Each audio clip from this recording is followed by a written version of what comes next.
One of the conversations that Burgess and I often have is what we can do to be better parents for our kids. And the fact that I have a baby 2.5-year-old girl and a very energetic 6-year-old son, we often talk about how we can be better parents.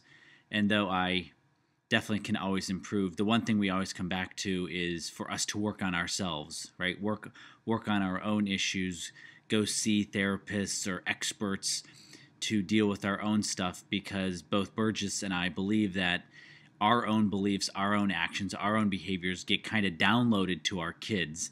And of course, I believe this for other people too. So one thing that I've been doing for years, and I actually remember my sister saying this to me when I was in high school, she mentioned going to her counselor and just talking to her. And I was like, wow, like you can just go to a counselor in high school and just talk to them? Like not about getting to college or just like have a conversation. And I started it in high school. And when I went to college, there was a college counselor. I don't even know what you'd call the person. I'd just go see them once a month, and I just loved sitting down. They weren't a friend. They weren't a parent. They weren't a sibling. They weren't a teacher. They weren't an employee, employer, boss. They're like this completely separate person. And I remember when I did this, I thought, this is just amazing. Like, I can just talk to this person. They're like this whole new relationship. And I just loved having that. And I've been doing that ever since. That happened when I was 18 in high school, and then I continued kind of going to talk to someone in college, and some people would call this person their therapist or their counselor, whatever you want to call it. I really have noticed that that's been a big difference in my life. And this year's been kind of tough on the marriage. So Burgess and I have been doing some marriage counseling. And again, finding a good marriage counselor is really, really tough.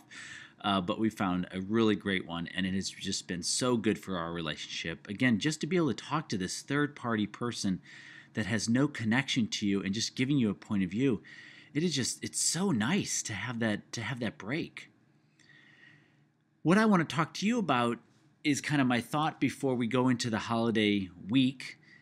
And it's kind of like if there are cycles in nature, if there's like these cycles that we see in nature, whether it's the seasons of the year or other cycles that I want to show you, doesn't it kind of make sense that there's cycles in the stock market? Because isn't the stock market really nature? I mean, aren't the animals behind the stock market humans? And isn't it really mass behavior? And can't you really be able to track mass behavior? And this was an idea that I had kind of from a third-party point of view, just looking at the stock market, not being in Wall Street, not growing up in Wall Street, but just being this external kid in my late teens, early 20s going, shouldn't this just show up? Shouldn't there also be cycles in the stock market?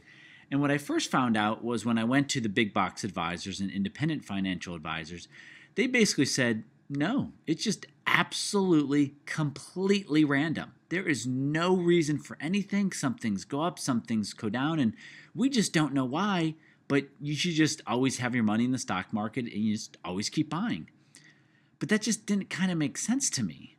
But this whole idea that I kept butting up against from kind of Wall Street people or big box people or conventional thinkers was, no, everything's random. Don't try to figure it out. But then I found this price chart. And this price chart is a chart of ice core samples, which is really a price chart of the temperature or the surface temperature of planet Earth going back 450,000 years. And man, the first thing I saw on this was cycles. The temperature of the planet goes up, and then it goes down, and then it raises really fast or increases really fast, and then it falls, and then it rises really fast, and then it falls, and then it rises really fast, and then it falls again, and guess what? It rises really fast again. And I was like, oh my gosh, this is the temperature of the Earth, and this has been going on for at least 450,000 years. I bet you there's other cycles other than winter, spring, summer, fall, but what are other ones? And then I found this price chart of sunspots of all things. And this price chart, I'm saying price chart, but it's really a chart of sunspots, goes back to 1926. And this is the number of sunspots in any given year. And just look at this. And I was like, oh my gosh, there's a cycle of sunspots. There's a cycle of the Earth warming and cooling over hundreds of thousands of years. I bet you there's cycles in the stock market. And that's in fact what I found. But again, I brought this idea to the conventional people in Wall Street, and they said, no, no, no, that's blasphemy, that's voodoo.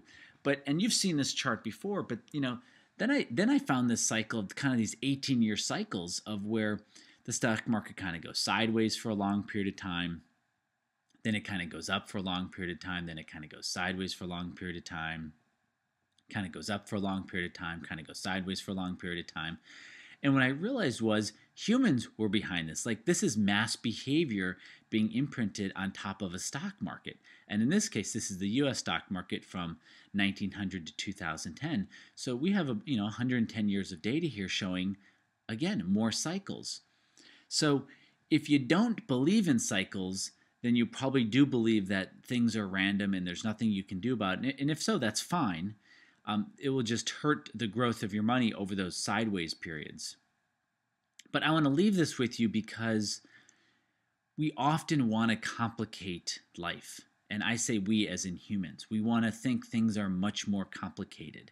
And some things are really, really complicated.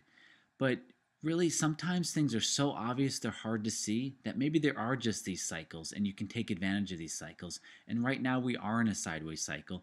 And yes, the market has broken out to new lifetime highs. And yes, the U.S. Federal Central Bank is printing tens of billions of dollars a month. And even with Bernanke coming out and saying in January we're going to reduce the printing $10 billion, they're not really printing $85 billion a month. They're really printing more like $95 or $100 billion a month because of all of those loans, all of those bonds that they buy create yield. They get interest on the yield, and they buy more bonds with that. So the central bank is really buying more like $90 to $100 billion of bonds and mortgage-backed securities each month.